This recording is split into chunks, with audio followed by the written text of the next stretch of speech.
বাউরে বাউ শীত চলে গেছে আর 1 মাস আগে আয় হবে শীতের ইডা বানাইয়ের। আসসালামু আলাইকুম আনারা বেকে বালা আছেন নি? আলহামদুলিল্লাহ এন্না গুবিন আসি বালাই। আজ যে সকালবেলা ঘুমেতে উঠেছে আইদা আনমা হিদ্দু সাইল কতুকে ভিজে রাখছে কি গো মা হিদ্দু সাইলে তুকে ভিজেছিন কি লেখো বাবুরে শীত তো চলে যায় আমরা কি শীতের হিডা বানাই খাইতার ননে তো খাইতার ননে খাই মাইয়েন তো আনমা যা এক দৌড়ে মেশিনে যাই সাইলেগুন সুরে আনছে হিয়ার দিনে দিনে কই তাজা তাজা হিডা বানাই খাইলে হওয়াদ লাগতো না শীতের হিডা তাজা বানানো খাইলে ভালো লাগেনি হরে আস্তে ধীরে বাইয়ে খাই যেহেতু বেশি করে সুরে লই আইছে তো আগে দি যা হাইলোকের মধ্যে হানি লই লাইছিল হিয়ার হরে যে সাইরে কাছা দি যাই মাড়ি লাগাই দিছি ইয়ানের মধ্যে আনারা চাইলে আড়াও লাগাই দিতে হারেন তবে আড়া দিতে না আড়া দিলে উড়াইতে কষ্ট হয় অপচয় হয় তাই মাড়ি লাগাই দিছি মাড়ি লাগাইলে ভালো আরে হবরে উড়ি যায় এবার আই সাইরে কাছে সমান করিয়ে লেছি এবার আর বাবা বাড়িতে না হিয়ার আই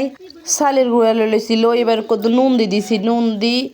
হিয়ার হরে দিয়ে কদ্দুর কদ্দুর করে হানি দিয়ে এবার মিশাই লইম এই সারার মিশানি শেষ এবার সান একখান করে শাক হয়ে দিলে তার মানে কি আর দুহি ডালাই ঠিক আছে এবার আই ওগা ছোট্ট চাই বাড়ি লই লইছি এর গনি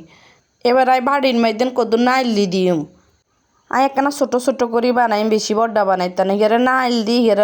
2 গুঁড়ি দি দিম হিয়ার হরে দিয়ে আবারও খাঁট দি দিম কদ্দুর খাঁট দিয়ে এটার উপরে আরো কদ্দুর নাইল দি দিম এবার আবার 2 গুঁড়ি দি দিম দিয়ে আলতো হাতে চাপ দিম আই বেশি জোরে চাপ দিলে হরে হিডা এগুন ভালো হইতো না ভিতরে ভাব যাইতো না এবার একখান সাদা কাপড় হাতলা চাই লইছি এবার যেন হানি আর উতরে গেছে তনাই খোরাই গিয়ে বইয়ে দিম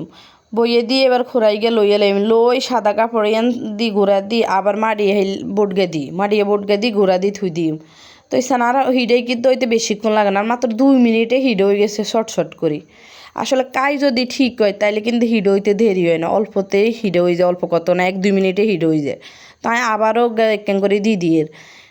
আবার আঙ্গ নোয়াখালীর মানে শুধু এমনি বানায় না খাঁড়ে রস করি এমনি ঢালে দিয়েও বানায় এক একজনে এক এক রকম বানায় আসলে এক এক সময় এক এক রকম বানায় আজ যাই এরকম করে বানাইছি আর হতে আবার একখান করে খাইতে এত পছন্দ করে ওই খাঁট দি বানাইলে রসা করে ওইটা পছন্দ করে না ইয়ের লগে দেয় যে আলু ভাজি করিলে আজ জাঙ্গরাইতকে রুটি টুটি হইব আলু ভাজি আর যে আর রাঁধা বাড়া হইতো না অন্য কিছু আর লগে ডিম ভাজি হইব ওরগনি তাই একারি হুয়াত করে কদ্দুর আলু ভাজি করে লিছি আমগরে আবার আলু ভাজি খাইব হানি হানি হোটেলের মতন আলু ভাজি করে খাইব তবে মজা আর কাছে খারাপ লাগে না আর কাছে ভালাই লাগে একটু ময় মশলা বাড়াই দিই আর ম্যাজিক মশলা দিই বানাইলে বিশ্বাস করতে না আল্লাহ যেন নেয়ামত তাই গুঁড়ামরিচ আবার কম দিই কাঁচামরিচ বাড়াই দিই তার ম্যাজিক মশলা দেন শেষ এবার আই লাড়ি ছাড়ি আই আবার আলুর একটা নরম করি এলাই পানি একটু রাখবো এই যে একখানা জোল জোল রাখছি হিগার হরে দিই হানজন্য আবার লুডুস খাইছি